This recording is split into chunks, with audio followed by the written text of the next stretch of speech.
Hi, I love Star Wars. Imagine if that's the video. People do love Star Wars, and for many different reasons. Mine is the visual design. There's warm colors to reflect harsh desert, classical elegant architecture that blends with nature, and generally, space. Ooh. 3 iconic visuals that define Star Wars. And I used each one to decorate the NABOO villa, now in the premium shop of Disney Dreamlight Valley. So if you need inspiration, I hope I can give it to you. Here goes nothing.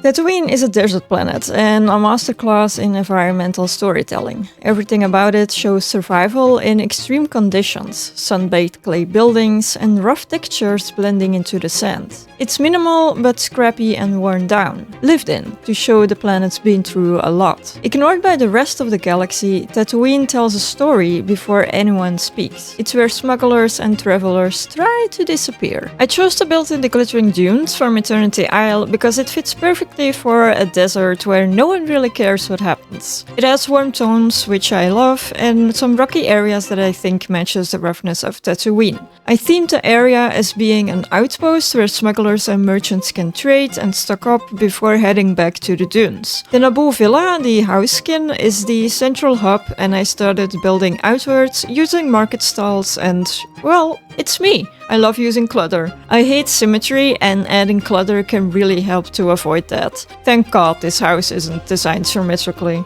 The clutter mostly serves to add life and fill up empty spots, because I do think this game serves for more blocky and empty areas, but I'm not built that way. Sometimes the grid system is very finicky to be able to fit small clutter items, and it's difficult to come off that grid layout. It takes time to figure out how to place everything, but I think it worked out in the end.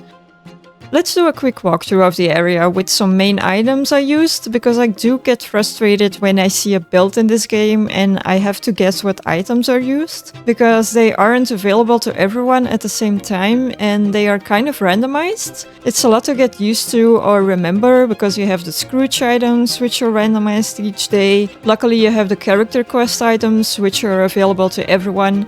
And then the premium shop, well, it is partially randomized, but also, let's be honest, those moonstones aren't easy to come by. Generally, this area is a very lived-in area with a space to sell goods, some seating to take a break and drink, and a more private chilling spot at the back where you can cook, sit, whatever merchants do, I don't know. But let's switch it up. Where Tatooine is dry, dusty, and ignored, honestly, the title of my biography right there. NABOO is lush and elegant. It's the jewel of the galaxy and it knows it. It's peaceful and refined, and the architecture blends classical features with nature.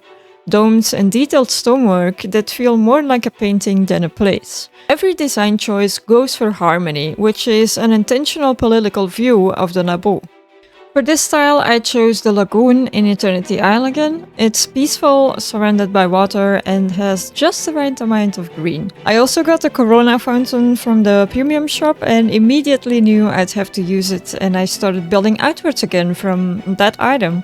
I also used the trick to use 2 house skins as to try and mimic a rather larger villa than the house skin itself. If you change your own house in the game in a certain skin, you can still place 1 piece of that house skin, so you can have a maximum of 2 of the same house skins. I wish we could have more, but alas. The main idea for this area would be that this is a private property and not a public space. It's, as the name of the item suggests, a NABOO villa. On the left side, I started playing with a private natural nook with a seating area, a companion house, and that gorgeous flower we got with Jasmine's quest. It's kind of a crime to humanity since we can't duplicate it. Not to be dramatic about it. And I also found these trees. I think it's the tall maple trees from the base game, and they are perfect as a natural arch. I think this might be my favorite part of the build. And then, because I ran out of ideas, because that happens a lot, I added another seating area, but more of a dining place where you would retreat on a hot summer's day to appreciate a pretty waterfall and a fake pond, because we can't have real movable ponds in this game, so that's another crime to humanity. Blasphemy. I did play around with a lot of foliage in this game, and in this build in particular, so yeah, it's a lot of green. In this build, the NABOO villa didn't need to transform, it needed just the right amount of setting. A garden retreat for diplomats or really just anyone that wants to chill out. But what if we ditch nature entirely? Space! Wait, space is also nature, so never mind. This style is probably the most basic bitch you can get, but it is my favorite. Space!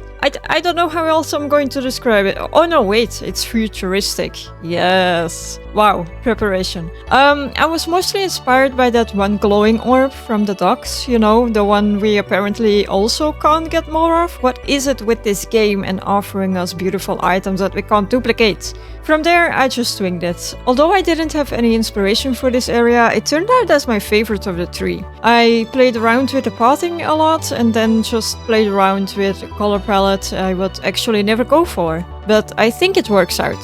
I added lots of lights and run down stones to hide the NABOO villa, which is kind of ironic as hell because this video focuses on the NABOO villa. I just wanted to try and blend it more into the grey environment because it was standing out too much for my taste. It has a very techy alien look to it, and I finally was able to find a use for the V8 gas station, the craftable item from Eternity Isle, and it pops off. I love it. And Eve's house fits here as well because, well, I mean, it's a spaceship, it's kind of obvious. Also, I wish we had more Atlantis items, because that scooter thingy, whatever it's called, it's so cool. After a while, I was getting bored of all the spacey grey, so I found a way to make it really pop by using some really funky foliage, among them the frosted snow trees or whatever you call it, and lots of purple bushes and plants. I don't know, I think orange and purple always work really well together, and in this build it's really my favorite, that's all I can say. Whoa, something I actually like. That's really fun, to be honest. You know what's also fun? That you watched this to the end, which I appreciate so much. I hope you enjoyed it, because I did, and I'll hopefully see you in the next one for more Dreamlight Valley, or whatever game I feel like doing, because I change with the wind. Okay, bye.